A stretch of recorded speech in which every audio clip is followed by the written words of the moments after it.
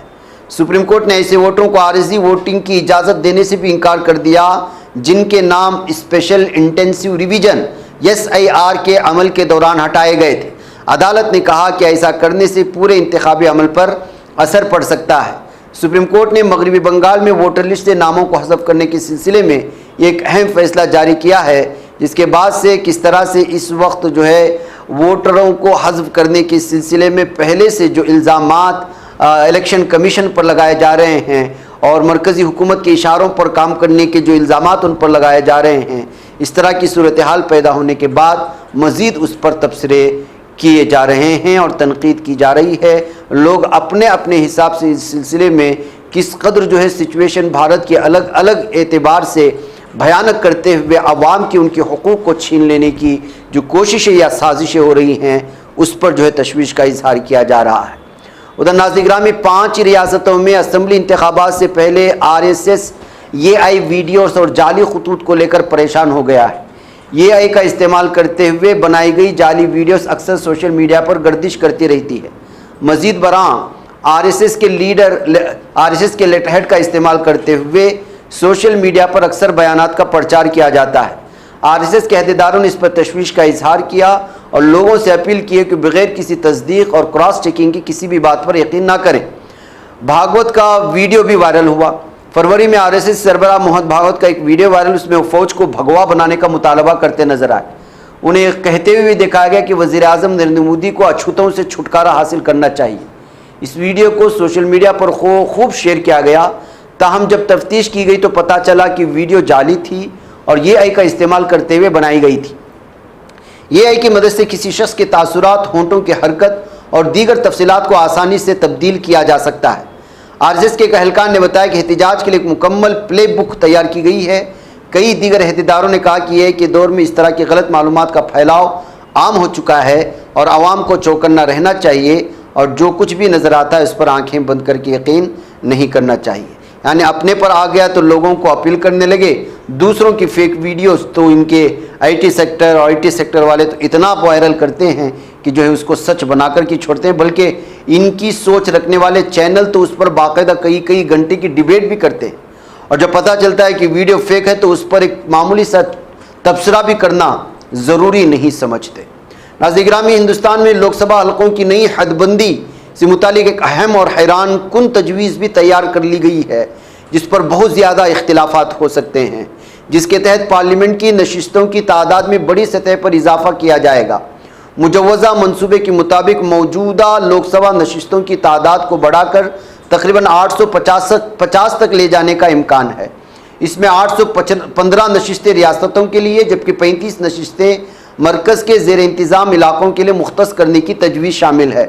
ذرائع کے مطابق اس بڑے آئینی و سیاسی فیصلے کو عملی شکل دینے کے لیے حکومت 131ویں آئینی ترمیم بل لانے پر غور کر رہی ہے اور اس حوالے سے ابتدائی معلومات ارکان پارلیمنٹ تک بھی پہنچائی جا چکی ہے۔ حکومت کا موقف ہے کہ یہ فیصلہ بڑھتی ہوئی آبادی کے مطابق عوامی نمائندگی کو بہتر بنانے کے لیے کیا جا رہا ہے۔ اگر یہ منصوبہ منظور ہو جاتا ہے تو پارلیمنٹ میں نمائندگی کا دائرہ مزید وسیع ہو جائے گا، لیکن بتایا جا رہا ہے، سوال یہ کیا جا رہا ہے کہ BJP یا مرکزی حکومت اپنے فائدے کے لیے کر رہی ہے تاکہ آگے جا کر کے قوانین بنانے اور ووٹنگ کو تعداد کی خود کو بڑھانے کے لیے آسانی ہو سکے۔ ناظرین گرامی، اس ڈاکٹر کو دیکھ لیجئے گا جس کی تصویر ہماری اسکرین پر اس وقت آئے گی۔ اس کا ماننا ہے کہ 500 روپے وہ رعایت دے گا اگر کوئی جے شری رام کا نعرہ لگائے گا۔ صورتحال کہاں اور کس حد تک آپ کے اس پر حملہ کرنے کے سلسلے میں ہو رہی ہے، کہاں تک یہ بات، اور کیسے ان لوگوں کو جو پڑھے لکھے ہیں، اپنے آپ کو ڈاکٹر کارڈیولوجسٹ ہے، یہ ڈاکٹر کلینک میں ان مریضوں کے لیے 500 روپے رعایت کا اعلان کر کے تنازع کھڑا کر دیا۔ جو طبی تشخیص کے دوران جے شری رام کا نعرہ لگائے گا 500 روپے ڈسکاؤنٹ دیا جائے گا۔ انٹرونشنل کارڈیولوجسٹ ڈاکٹر پی کے ہزارہ نے اپنے خانگی کلینک میں پوسٹر آویزاں کر دیا جس میں وہ BJP اسکارف پہنے نظر آ رہا ہے اور اس پیشکش کا اعلان کیا گیا ہے۔ اس نے پوسٹر سوشل میڈیا پر بھی شیئر کیا ہے۔